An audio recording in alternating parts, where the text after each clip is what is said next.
కర్ణాటకలో బెంగళూరు నగరం మహానగరం, సుందరవనం.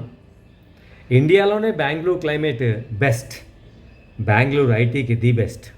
బెంగళూరు నగరానికి బెంగళూరుకి దగ్గరలో నార్త్ ఆఫ్ బెంగళూరు 65 కిలోమీటర్ల దూరంలో చిక్బల్లాపూర్లో ఈషా ఫౌండేషన్ వారు సద్గురు శ్రీ జగ్గి వాసుదేవ్ గురూజీ స్థాపించిన సద్గురు సన్నిధి ప్రదేశం చాలా అద్భుతం, చాలా బాగుంది.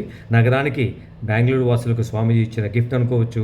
సన్నిధికి వెళుతూ ఉంటే ఆకుపచ్చని తోరణాల లాంటి కొండల మధ్య ప్రకృతి ఒడిలో ఉయ్యాలలా, ప్రకృతి ప్రసాదంలా, ఉల్లాసం, ఉత్సాహం, ఆధ్యాత్మికతతో 112 అడుగుల ఆదియోగి స్టాచ్యూ మనస్సును కట్టిపడేస్తుంది ఆ సద్గురు సన్నిధి వద్ద.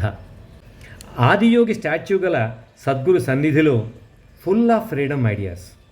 అందరూ వెల్కమ్.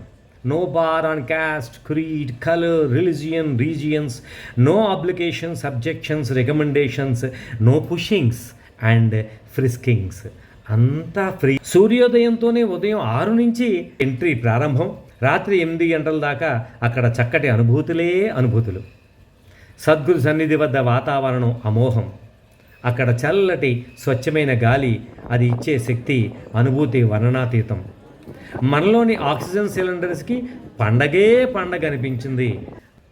ఆ ప్రదేశంలో no dust, no stains, no bad smells. శుభ్రం, పవిత్రత. వాలంటీర్ల సేవాభావం మనస్సులను ఆహ్లాదపరుస్తూ అలరాలించాయి. అందుకు అక్కడికి పిల్లలు, పెద్దలు అందరూ వెళ్ళదగ్గ సన్నిధి సద్గురు సన్నిధి. 112 ఫీట్ అద్భుతమైన ఆదియోగి స్టాచ్యూ ముందు మోడర్న్ ఆర్కిటెక్చర్తో ఓ మండపం ఉంది. అందులో యోగేశ్వరలింగం.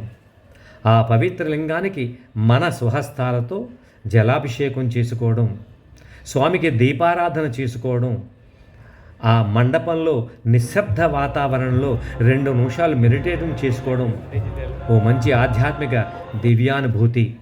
అలాగే చివరగా ఆ ప్రదేశంలో రాత్రి 7 గంటలకు ఆ ఆదియోగి యొక్క స్టాచ్యూ మీద ఆ ఆదియోగి యొక్క దివ్యత్వం, మహిమ, త్యాగం, ఆ శేషనాగు యొక్క ప్రాధాన్యం, అర్ధనారీశ్వర తత్వం తెలుపుతూనే స్టాచ్యూ మీద సాగే light show really super marvellous.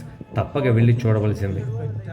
ఓ మారు వెళ్ళిరండి, ఆస్వాదించని ప్రకృతిని, ఆధ్యాత్మికతను, సనాతన ధర్మాన్ని. జై గురూజీ, జై Jaggi Vasudev Maharaj. RMS talks Ramanamurthy. Content నచ్చినట్టయితే షేర్ అండ్ సబ్స్క్రైబ్.